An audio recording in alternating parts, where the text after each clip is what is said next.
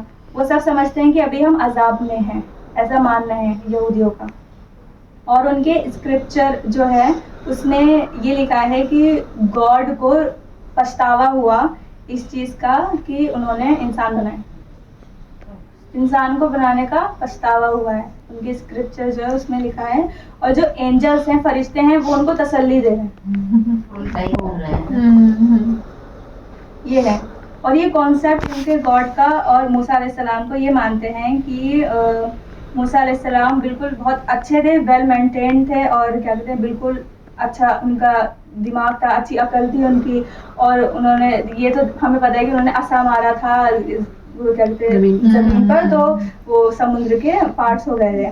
تو وہ یہی کہتے ہیں کہ انہوں نے زمین پر عصا مارا اور سمندر کے ٹکڑے ہو گئے, عصا نیچے گرایا تو سانپ بن گیا, اس طرح سے. تو یہ سمجھتے ہیں کہ جب دجال جو مانتے ہیں تو وہ آئے گا تو یہ سب کرے گا جو پچھلے ہو چکا ہے پہلے, تو ان کے لیے ماننا آسان ہے, اور وہ یہ سب کر کے ہی دکھائے گا. نے پوچھا رسول اللہ صلی اللہ علیہ وسلم آپ معراج پر گئے تھے تو کیا آپ نے اللہ تعالیٰ کو نہیں دیکھا؟ تو رسول اللہ صلی اللہ علیہ وسلم نے کہا کہ عائشہ اللہ نور ہے, اللہ پورا نور ہے, سارا نور ہے, تو میں انہیں کیسے دیکھ پاتا. تو جن مسلمانوں کو یہ نہیں معلوم ہوگا کہ ہم اپنے رب کو نہیں دیکھ سکتے, وہ جلدی دجال کے سامنے ہو جائیں گے, کیونکہ دجال پہلے یہ دکھائے گا کہ میں وہ ہوں, نبی ہوں, اور پھر اس کے بعد بتائے گا میں مسیح ہوں, پھر کہے گا دھیرے دھیرے کہ اب میں تمہارا رب ہوں. پہلے اس کے مرید بنیں گے لوگ, پھر اس کی بات مانیں گے, پھر اس کو رب ماننے لگ جائیں گے, اپنا ایمان بیچ دیں گے اس کے آگے. دوسرے وہ مسلمان ہیں جو پیسے کے پجاری ہیں, دین کو ہاتھ میں رکھتے ہیں اور دنیا کو سینے میں, دل میں رکھتے ہیں. ہم اللہ سبحانہ و تعالیٰ کو دیکھا جائے, یہ سچ بات ہے کہ ہم اللہ سبحانہ و تعالیٰ کو ہم ایک ٹول کی طرح یوز کرتے ہیں دنیا کو پانے کے لیے. اور صحابہ دنیا کو استعمال کرتے تھے اللہ کی رضا پانے کے لیے. اور ابھی لوگ اتنی سی چیزوں کو لے کر اتنا لالچ دکھا دیتے ہیں اور اپنا دین بیچ دیتے ہیں اور دنیا لے لیتے ہیں. پر اس وقت تو بھوکے مریں گے لوگ, کھانا نہیں ہوگا, پانی نہیں ہوگا, تو وہ چیز وہ پرووائڈ کرے گا دجال, تو لوگ آرام سے ہی چلے جائیں گے. تو یہ وجہ ہے کہ مسلم بھی اس کو فالو کر سکیں گے. حضرت عائشہ فرماتی ہیں کہ رسول اللہ صلی اللہ علیہ وسلم نے کہا بے شک میرے پر وحی کی گئی ہے, تم میں سے ہر شخص اپنی قبر پر دجال کے جیسے فتنے سے گزرے گا. اب جیسے ہم تشہد میں دعا جو میں نے بتائی 4 چیزوں سے پناہ مانگتے ہیں, تو وہی ہے, اس میں یہ ہے ہم قبر کے عذاب سے بھی, ہم 4 میں, اور دجال سے بھی. وَمِنْ عَذَابِ الْقَبْرِ وَمِنْ شَرِّ فِتْنَةِ الْمَسِيحِ الدَّجَّالِ. تو قبر کے 3 کوشچن ہیں, من ربو کا, من دینو کا, اور من نبیو کا. تو یہ 3 سوال ہیں. اب ہم تو یہ سوچ سکتے ہیں نا کہ یہ تو اتنے آسان ہے, ہمیں پتہ ہے ہمارا دین کیا ہے, اسلام کیا ہے, نبی کون ہے, بچے کو بھی پتہ ہے. تو کیا ہم اس 3 سوال کا آرام سے جواب دے دیں گے ہاں یہ ہے یہ ہے؟ تو نہیں, ایسا نہیں ہوگا. یہ اتنے سے سوال ہمیں بہت ہلکے لگ رہے ہیں, لیکن ہم اس کا جواب نہیں دے پائیں گے کیونکہ وہاں ہماری یادداشت کام نہیں آئیں گی بالکل. تو پھر ہمیں کیسے یاد رہے گا؟ ایمان یہاں پر ایسے اور جن کا ایمان نہیں ہوگا نا تو اس کا منہ بند رہے گا. اس سے جب پوچھیں گے من ربو کا تو منہ ہی نہیں کھول پائے گا. آپ صرف دانت بند کر کے ہی اگر بولو گے تو وہ نہیں پڑھ پاؤ گے. منہ بند کر کے اللہ کا نام لینے کی کوشش کرتے, اسے پتا ہے کہ یہ بولوں گا میں, کہ یہ بھی تو وہی بولتا ہے, میں بھی وہی بولتا ہوں, لیکن اس کا منہ ہی نہیں کھلے گا. کیوں؟ کیونکہ اس کے پاس ایمان نہیں ہوگا. تو لاسٹ ٹائم پہ بھی تو یہ ہوتا ہے انسان کلمہ نہیں پڑھ پاتا, تو وہ اسی وجہ سے وہی, کیونکہ دنیا میں اس نے نہیں پڑھا, اس لیے وہ موت کے ٹائم نہیں پڑھ پایا. صحیح بخاری کی حدیث ہے ایک اور کہ صلی اللہ علیہ وسلم نے فرمایا اس کی دونوں آنکھوں کے بیچ میں 3 الفاظ 3 ورڈ لکھے ہوں گے, کافر,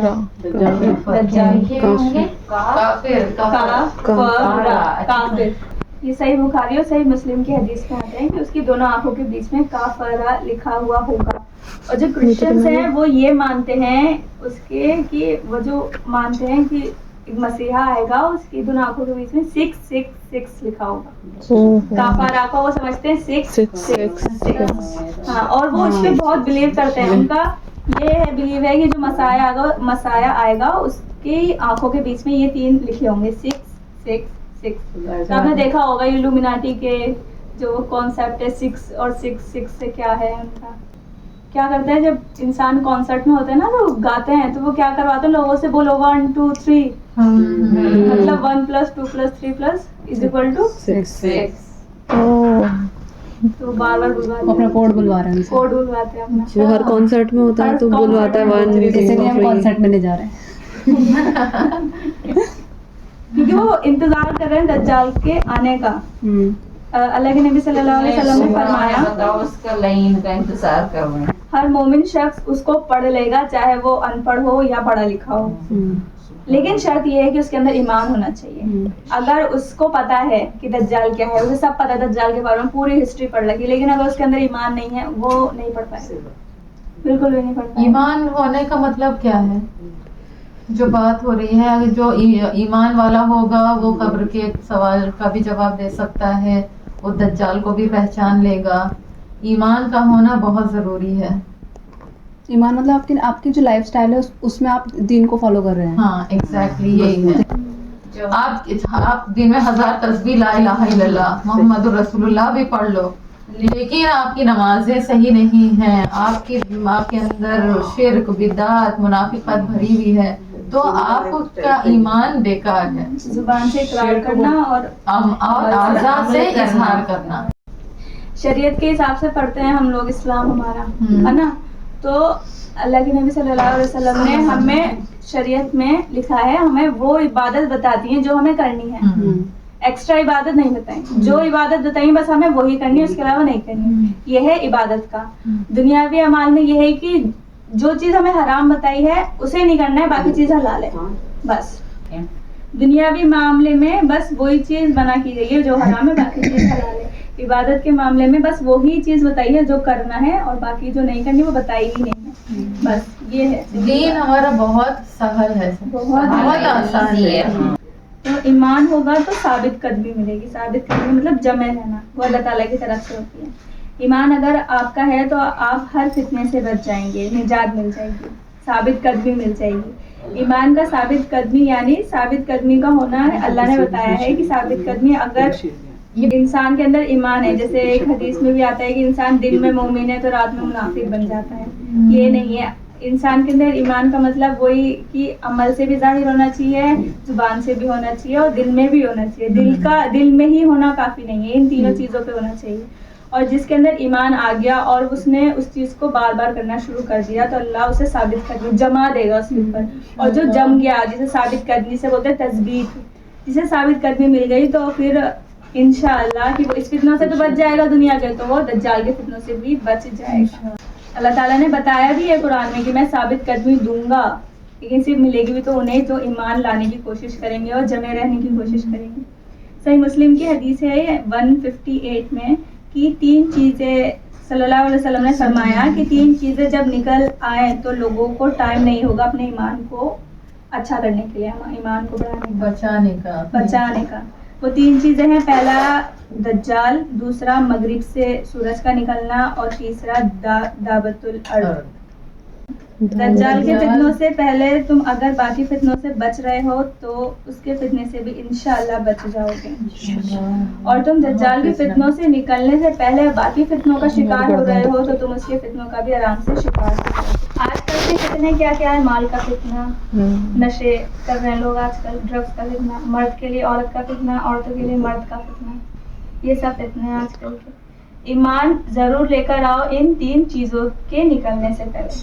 صحیح مسلم کی حدیث 118 میں ہے کہ بھاگو, ریس لگاؤ فتنوں کے مقابلے میں اپنے اعمال کے ذریعے, نیک اعمال کے ذریعے, کیونکہ جو اندھیری رات کی طرح آئیں گے. صبح انسان مومن ہوگا اور رات کو کافر ہوگا, رات کو مومن ہوگا تو صبح کافر ہوگا. تو ان سب سے بچنے کے لیے ہمارے پاس یہی ٹرک ہے کہ ہم اپنی نماز کی پابندی کریں, ذکر کی پابندی کریں, جو حج کر سکتا ہے وہ حج کریں, جو عمرہ کر سکتا ہے وہ عمرہ کریں, طواف کریں, اپنی سوچ اچھی رکھیں, اخلاق اچھے رکھیں, گناہوں سے بچیں. اور اس پر بس ہم اگر اس چیز پہ پکے ہو گئے تو ہمیں ثابت قدمی مل جائے گی انشاءاللہ, اور ثابت قدمی مل گئی تو پھر ہم دجال کے فتنے سے بھی بچ جائیں گے. جو دجال کا فتنہ ہوگا وہ ہر شہر میں گھومے گا, ہر شہر میں. نبی صلی اللہ علیہ وسلم سے پوچھا صحابہ نے, یا رسول اللہ کیسے گھومے گا وہ, کتنی تیزی سے ہوگا؟ تو صلی اللہ علیہ وسلم نے فرمایا بالکل ایسے جیسے تیز بارش, جس کو تیز بارش اڑا کر لے جاتی ہے, ایسے دجال 40 دن کے لیے آئے گا اس دنیا میں بس. اور پورا جاڑ دینا, اور اس 40 دن میں وہ پوری دنیا ٹریول کرے گا, اور اتنی تیزی سے کرے گا جیسے ایک بارش کو اڑا کے لے جاتی ہے. تو پہلا دن جو ہوگا the first will be like 1 سال کا ہوگا پہلا دن, 1 سال کے برابر کا. دوسرا دن ہوگا 1 مہینے کے برابر کا. تیسرا دن ہوگا 1 ہفتے کے برابر کا. اور پھر چوتھے دن سے نارمل ڈیز ہونے لگ جائیں گے. اور وہ سب جگہ جائے گا سوائے 2 جگہ کے. کون سی جگہ؟ مکہ مدینہ. کیا ان دونوں شہر میں مومن ہوں گے؟ مومن ہوں گے وہ اس لیے نہیں جائے گا, بس مومن ہی ہوں گے. ایک مٹھی ایمان والے ہوں گے جو وہاں جا کے خدمت میں لگ جائیں گے. حدیث میں آتا ہے صحیح بخاری کی حدیث چیپٹر 30 میں, جب وہ مکہ مدینہ جانے کی کوشش کرے گا تو وہاں 3 بار زمین ہلے گی, حکم آئے گا 3 بار. اس ارتھ کوئک کی وجہ سے منافق جان بچانے کے لیے وہاں سے باہر نکلیں گے اور بھاگیں گے, اور پھر دجال انہیں پکڑ لے گا. سوائے مومن کے وہ وہیں رکے رہیں گے. صلی اللہ علیہ وسلم نے فرمایا تھا کہ مدینے میں ایمان اتنا سکڑ جائے گا ایسے جیسے کہ سانپ اپنے دل کے اندر گول بنا کے سکڑ جاتا ہے نا, ایسے مدینے کے اندر ایمان سکڑ جائے گا, اکٹھا ہو جائے گا ایک مٹھی مسلمان. تو دجال کے فتنے سے بچنے کی جو شرط ہے وہ صرف ایمان ہے. تو دجال وہاں سے مطلب ایسا ہو جائے گا, وہ ڈس اپوائنٹ ہو جائے گا کہ بھائی یہ لوگ باہر ہی نہیں آ رہے ہیں, تو یہاں سے چلتا ہوں. تو اور وہاں سے جائے گا ان دونوں جگہوں سے, مکہ مدینہ کے پاس جائے گا نہیں, وہاں سے نکل کے جائے گا وہ تیسری ہولی پلیس ہماری, تیسری بیت المقدس. وہاں ہوں گے امام مہدی اور ان کی آرمی ہوگی پوری. دجال ہوگا وہ پہنچ جائے گا بیت المقدس, رات کو پہنچے گا, اور صبح جو ہوگا وہ جنگ شروع ہونے والی ہوگی. امام مہدی جو ہوں گے اپنے آرمی کے ساتھ ایک قلعے کے اندر چھپے ہوئے ہوں گے, اور فجر کی نماز کی امامت کروا رہے ہوں گے, تکبیر ہو رہی ہوگی, اور وہ دیکھیں گے کہ اللہ تعالیٰ کی مدد نازل ہو رہی ہے. عیسیٰ علیہ السلام آئیں گے اور وہ نماز کی طرف آئیں گے. جب جو امامت کرا رہے ہوں گے وہ کہیں گے کہ آئیے نماز پڑھیں گے, آ جائیے آپ امامت کرا لیجیے. تو عیسیٰ علیہ السلام کہیں گے کہ نہیں, تم نماز پڑھاؤ, میں نبی کی امتی بن کر آیا ہوں. تو جب مقابلہ ہوگا تو اللہ تعالیٰ نے حضرت عیسیٰ علیہ السلام کو طاقت دی ہوگی کہ کوئی بھی کافر ان کی منہ کی خوشبو سے ہی کو سونگے گا, اور وہ وہاں ایسے ختم ہو جائے گا جیسے پانی کے اندر نمک ڈل جاتا ہے, وہ ایسے ختم ہو جائے گا. تو جب دجال دیکھیں گے وہ دجال کو, تو عیسیٰ علیہ السلام اس کے پیچھے بھاگیں گے. دجال بھاگے گا ان سے بچ کے, تو عیسیٰ علیہ السلام بھاگیں گے اور اس کو اپنا نیزہ ماریں گے, اور پھر دجال وہیں پہ ہی ختم ہو جائے گا. لیکن اس کے بعد کیا ہوگا؟ تو حدیث میں آتا ہے صلی اللہ علیہ وسلم نے فرمایا کہ اس کے بعد دجال کے ختم ہونے کے بعد کمال کا دور ہوگا, بہت کمال کا دور ہوگا. عیسیٰ مسیحا جس میں بچے شیر کے ساتھ کھیل رہے ہوں گے. اتنا امن اور اتنا سکون ہوگا اس وقت کہ لوگ پتھر زمین پر پھینکیں گے تو کیا کہتے ہیں پودے ہونے لگ جائیں گے. پوری دنیا میں اسلام ایک دین ہوگا. حضرت عیسیٰ علیہ السلام حج کریں گے, عمرہ کریں گے, پھر اس کے بعد انہیں دفنایا بھی جائے گا, نبی کے ساتھ دفنایا جائے گا, جہاں عمر ابن خطاب, ابو بکر اور ان کے لیے وہاں جگہ ہے, وہاں پہ انہیں دفنایا جائے گا عیسیٰ علیہ السلام کو. پھر اس کے بعد پھر باقیوں کی جو نشانیاں ہیں پھر وہ شروع ہونے لگ جائیں گی, پھر قیامت آئے گی. تو یہ ہے کہ دجال کے فتنوں سے بچنے کے لیے 7 پوائنٹس ہیں, 7 چیزیں جو ہمیں کرنی ہی کرنی ہیں. سب سے پہلے تو ایمان پکا ہونا چاہیے کہ زبان سے اقرار کرنا, عمل سے ثابت کرنا, صرف دل میں ہی جاننا کافی نہیں ہوگا. دوسرا کہ جب دجال نکل آئے گا تو کیا کریں گے آپ؟ اگر آپ بتائیے کہ اگر ابھی آپ کے سامنے دجال نکلا ہے, آپ کو پتہ چل گیا دجال آ گیا, تو آپ کیا کریں گے؟ کی طرف نہیں جانا ہے. اس کے اوپر دجال نکل آیا تو دیکھنے کے لیے نہیں جائے گا کیسا آیا ہے, کہاں آیا ہے, بھاگنا نہیں ہے دیکھنے کے. کوشش یہ کرنے کی ہم اس وقت امام مہدی کے ساتھ رہیں. اگر ہم ان کے ساتھ بھی نہ ہوئے تو جو ایمان والے لوگ ہوں گے ہمیں ان کے ساتھ رہنا ہے.